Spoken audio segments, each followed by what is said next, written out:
মন্ত্রী মহাশয়, সেটা সেনাপতিকে পাঠানো হলো ওই মুসলিমকে ধরে আনতে, কিন্তু সে এখনো ফিরছে না কেন? আমি যে এর কোনো কারণই বুঝতে পারছি না। কি আর এখন হচ্ছে ওই হত্যা গ্রহণ বলেই। বলো বন্দি, তুমি আমার রাজ্যে প্রবেশ করলে কার অনুমতি নিয়ে? আমি কার অনুমতি নিইনি। বেটার সাহস কত! তুমি কেন বিনা অনুমতিতে এই রাজ্যে প্রবেশ করলে? বেটার সাহস! এই রাজ্যটা কি তোমার বাবার? মহারাজ, আমি তো আপনার লোকালয়ে বসবাস করছি না। বেটা কয় কি? আমি তো বসবাস করছি ওই সিংহটা গহীন বনে। আমাকে হিন্দুরাতে বাস করে কয়। ছোট্ট একটা ঝুপটি বেঁধে সেখানেই কোনো মতে দিন রাত কাটিয়ে দিচ্ছি। আমি তো আপনার রাজ্যে এসে কোনো অপরাধ করিনি। বেটা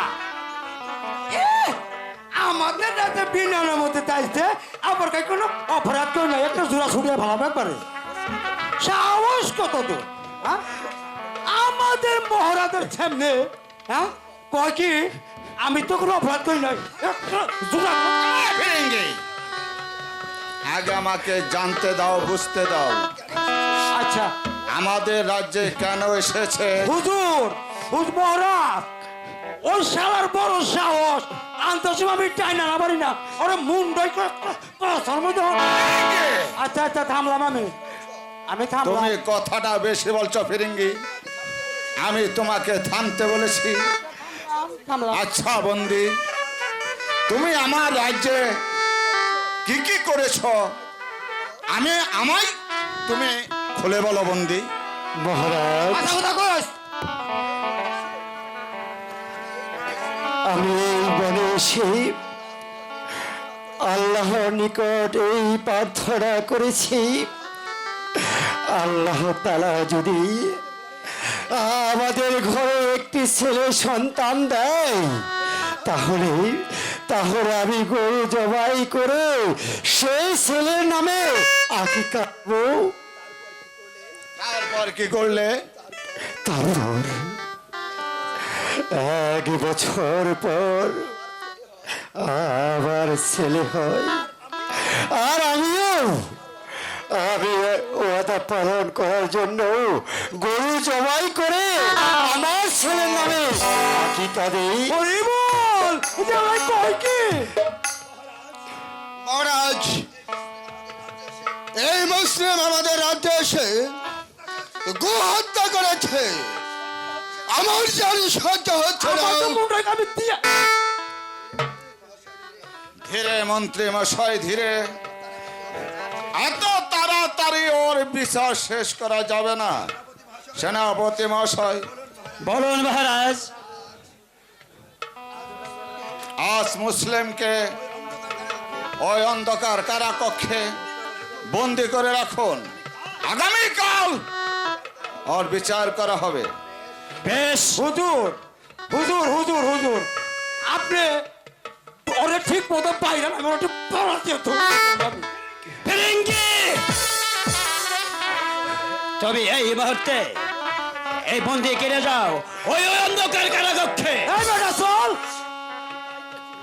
আমি তাই করছি হুজুর। চলাই বেটা। ঠিক আছে ভাই, তাই চলো ভাই। মন্ত্রী মশাই, বলুন মহারাজ। সেনাপতি সাহেব, বলুন মহারাজ। এই কথা আমি দিদির সাথে আলাপ আলোচনা করে ওই মুসলমানের বিচার করব। এবার চলুন আমরা অন্তঃপুরে চলে যাই। তাই চলুন মহারাজ।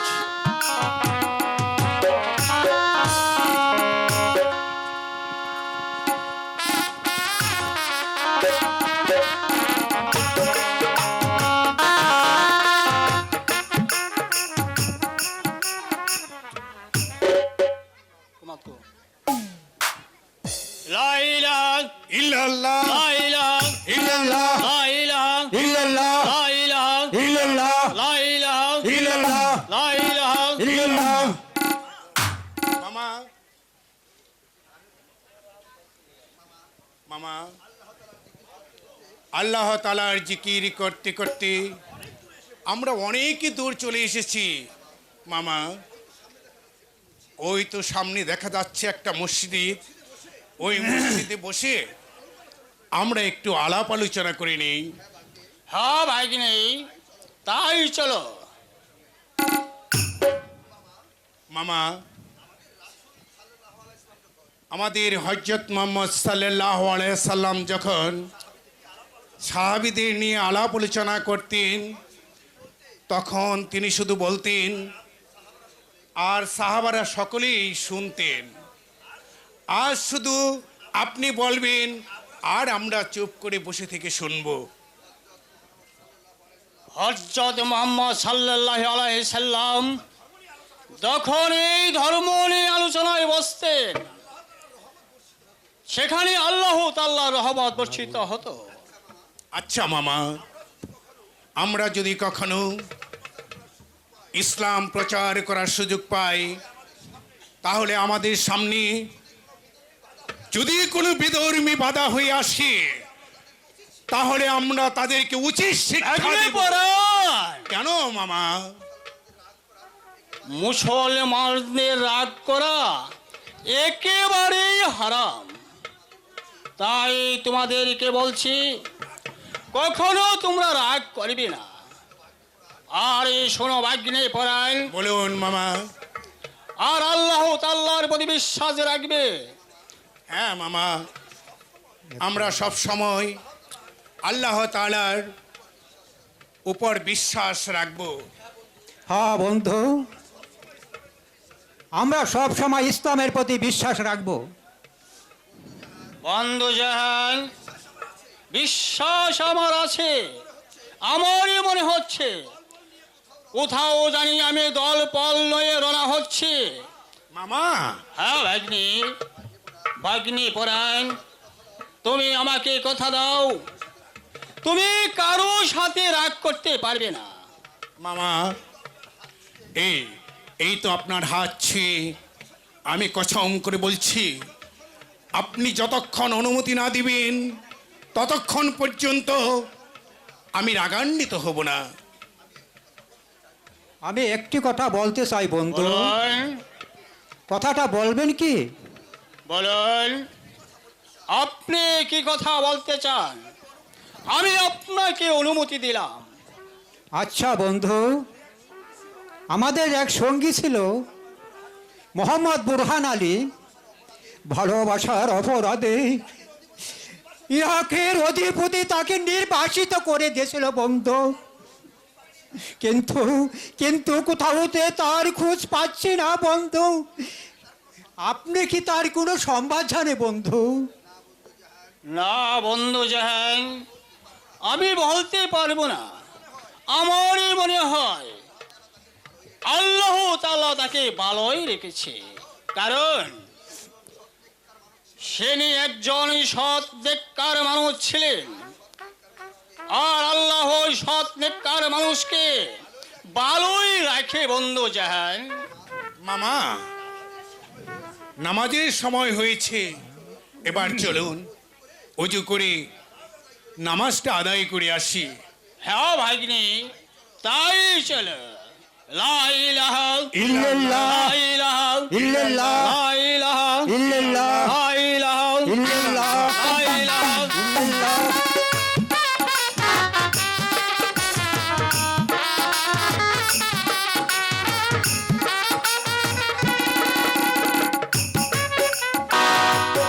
হরিবল হরিবল কৃষ্ণ কৃষ্ণ হরিবল হরিবল হরি হরি হরি হরি।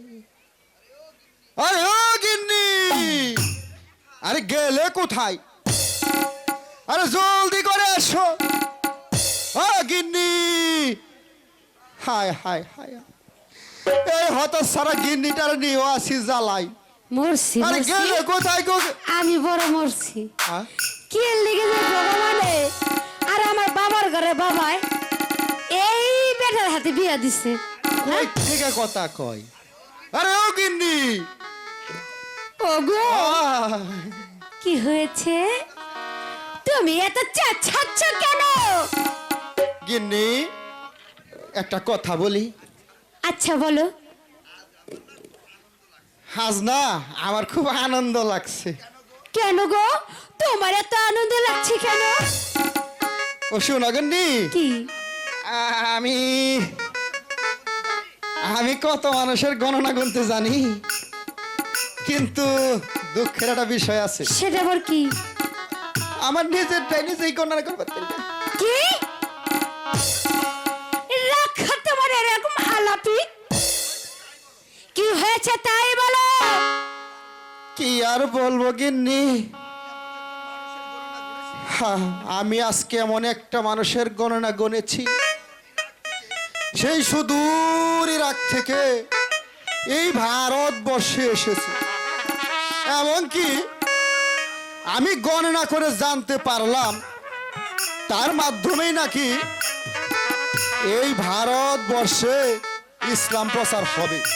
কি হ্যাঁ একে তুমি কি বলছো? হ্যাঁ গিন্নি, শুধু তাই নয়, কি এই ভারতবর্ষে ইসলামের রাজত্ব কায়েম হবে। হ্যাঁ গো হ্যাঁ, তাহলে এখন উপায়? কি আর হবে গিন্নি, এতটুকু বয়স হলো আমাকে আর তোমাকে ওই ভগবান একটা সন্তানও দেয়নি। ভগবান হ্যাঁ গো আমারও যে মনে পড়েছে কাল রাতে আমি একখানা স্বপ্ন দেখতে পারলাম। কি স্বপ্ন দেখলে গো গিন্নি? কে যেন এসে বলে গেল ভারতবর্ষে নাকি 12 জন আউলিয়া আসবে, তাদের হাত ধরে যদি আমরা কালেমা পড়ে মুসলমান হই তাহলে ওই ভগবান আমাদের ঘরে সন্তান দিবে। গিন্নি তুমি ঠিক বলছো তো গিন্নি? হ্যাঁ আমি একেবারে ঠিক বলছি। তাই যদি হয় গিন্নি, তাহলে চলো আগামীকাল সকালে সেই শ্রী হত্যা গহীন জঙ্গলে চলে যাব। বলবো বাবা তারপর ওই মুসলমান দল কাকা আছে, আমরা ইসলাম ধর্ম গ্রহণ করব।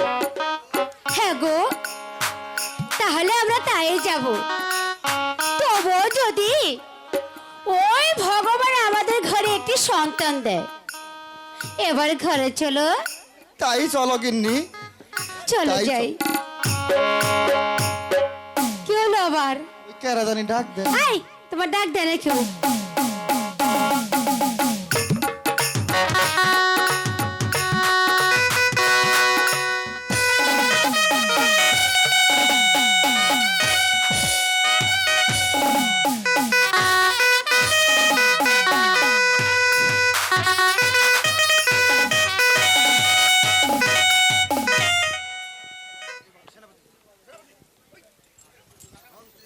মন্ত্রী মহাশয়, বলুন মহারাজ।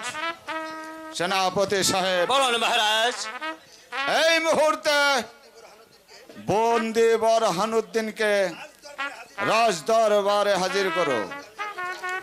আজ আমি ওর বিচার করব, যা কখনো কেউ কল্পনাও করতে পারেনি।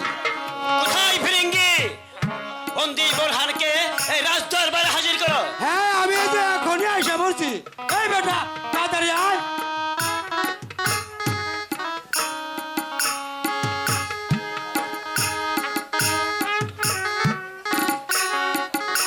এই না হুজুর নই আইছি।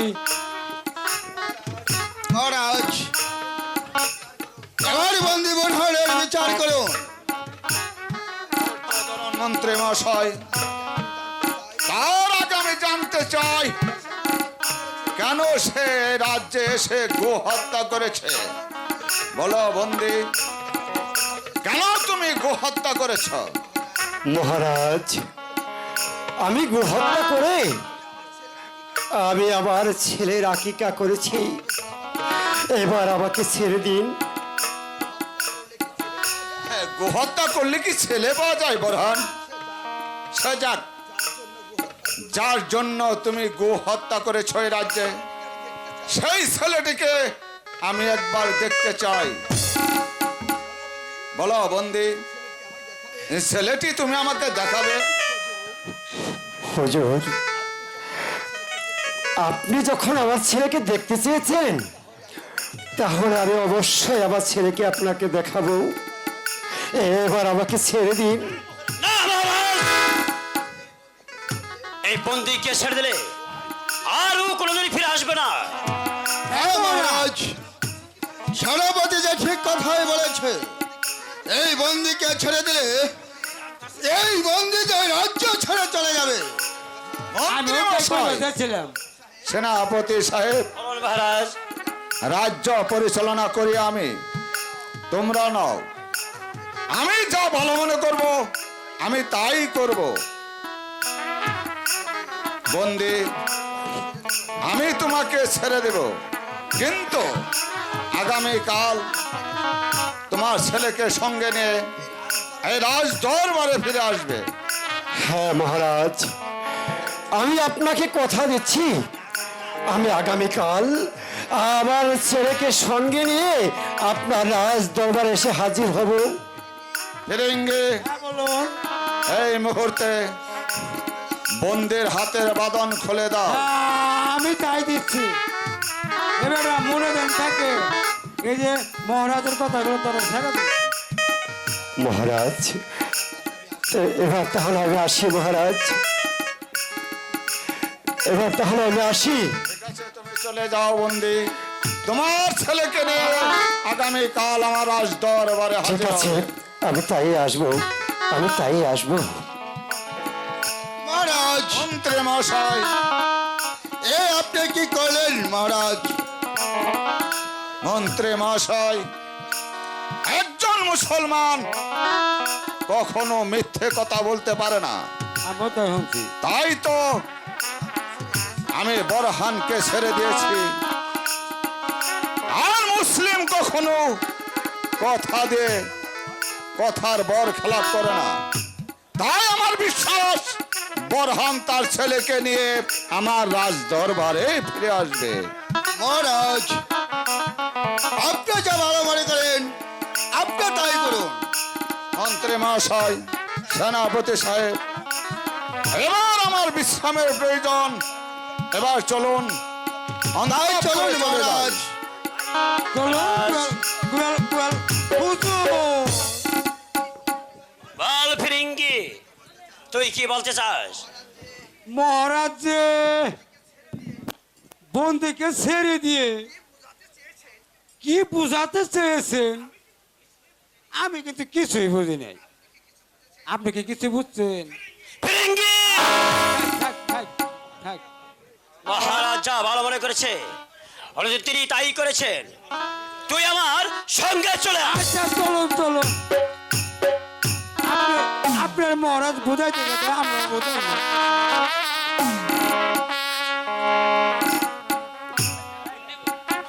ওগো খোদা মেহেরবান, আমার স্বামী যে গেল সেই রাজার দরবারে, কিন্তু সে তো এখনো ফিরে এলো না।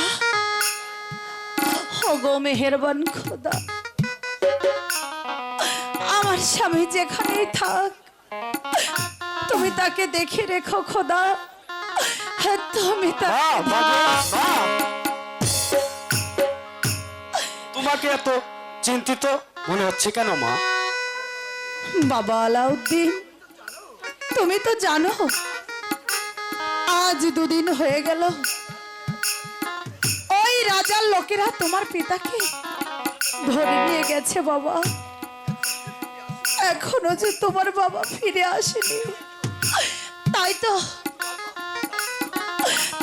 তোমার বাবার জন্য আমার অনেক চিন্তা হচ্ছে। মা মাগো, হ্যাঁ বাবা, আমার যে অনেক খিদে পেয়েছে, আমাকে যে কিছু খেতে দাও মা। বাবা আলাউদ্দিন, আমাদের ঘরে যে খাবার দাবার কিচ্ছু নেই বাবা। আমি তোমায় বাবা কোথা থেকে খাবার দেব? মা, খাবার না পেলে আমি যে বাঁচবো না। আমাকে যে কিছু খেতে দাও মা। খেতে দেন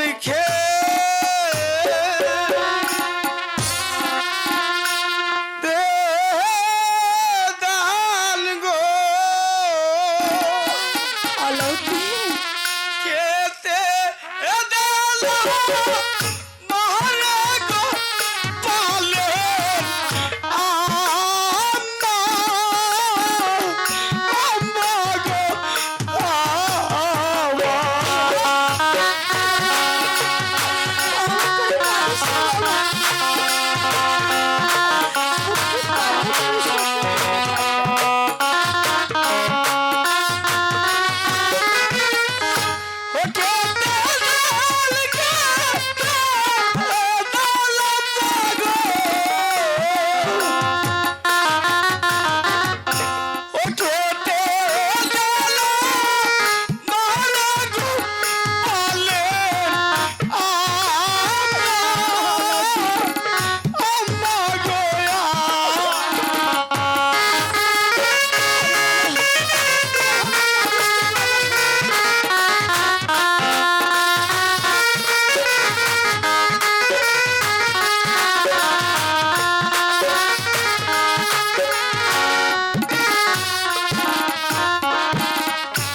খোদার জ্বালা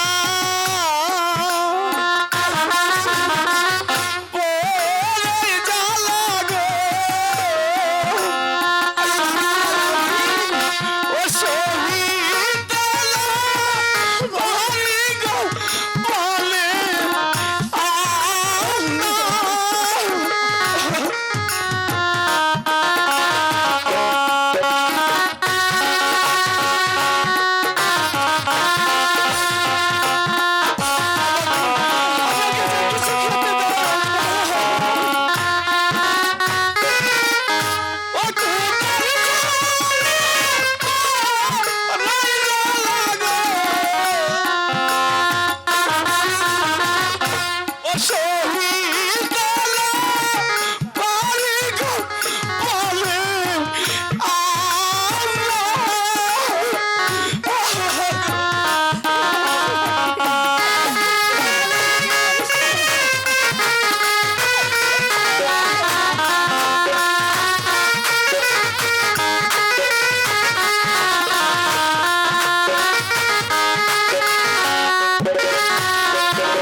ওকেতে যদি না জল বলে গো, ও যাব বলে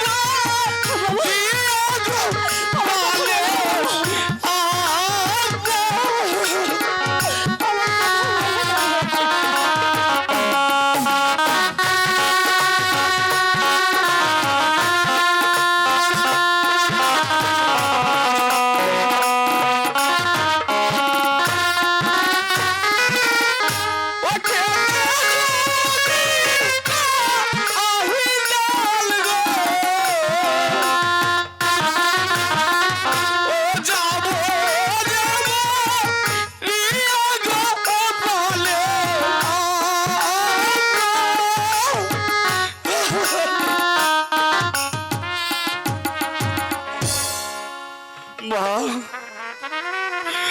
আমাকে যে কিছু খেতে দাও। আমাকে খেতে না দিলে আমি যে মরে যাবো মা। না বাবা না। ওগো মেহেরবান খোদা, এখন আমি কি করব? আমার এই ছোট্ট শিশুকে নিয়ে ক্ষুধার জ্বালায় ছটফট করছে। আমি ওকে কোথা হতে খাবার এনে দেব? রাবিয়া, স্বামী, রাবিয়া, স্বামী, রাবিয়া, স্বামী, রাবিয়া, বাবা লতিফ, এই তো আমি এসেছি বাবা। বাবা, আয় বাবা।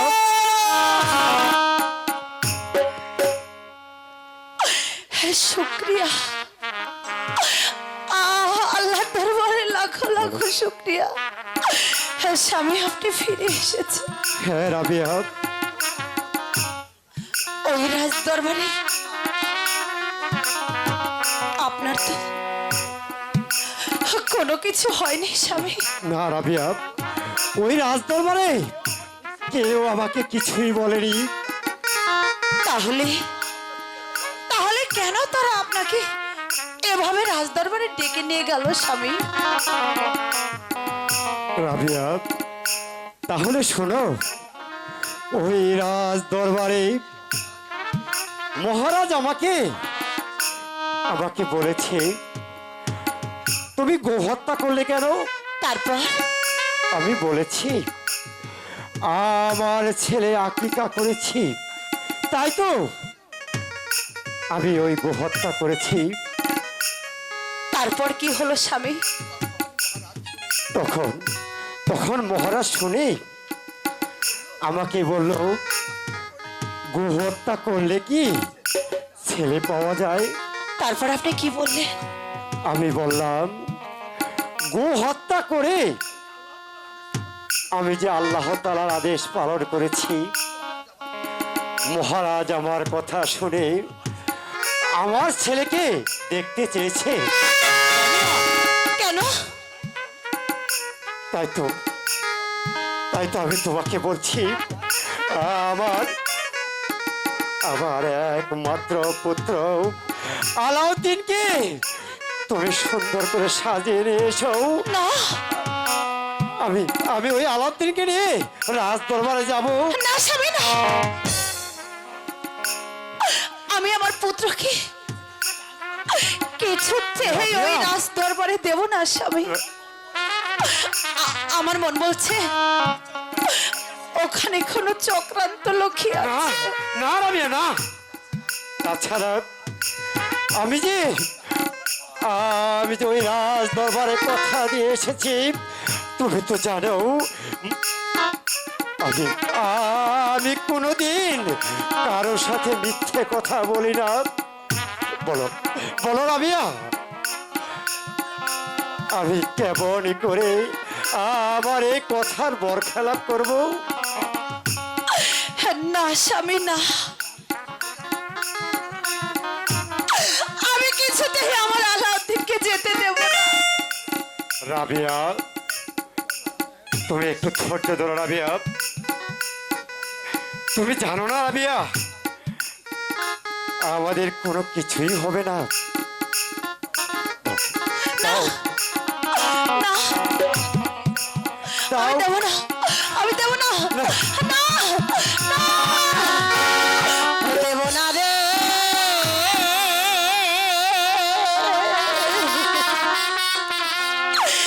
হেব না গো যেতে। রাবিয়া। আমার বুকের মা নিহিতে গো প্রাণে হ্যালো। স্বামী। রাবিয়া, স্বামী গোয়া তুমি বুঝতে পারছো না রাবিয়া? দেব না দে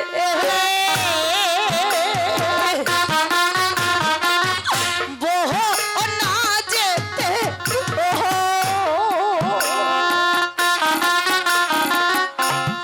বুকে রহমা নিতে গো প্রাণে রাবিয়া, স্বামী স্বামী গোয়া রাবিয়া, আমি আমার সন্তানকে যেতে দেব না। আমার রাবিয়াকে, আমার ছেলেকে যেতে দেবে না। এখন আমি কি করবো?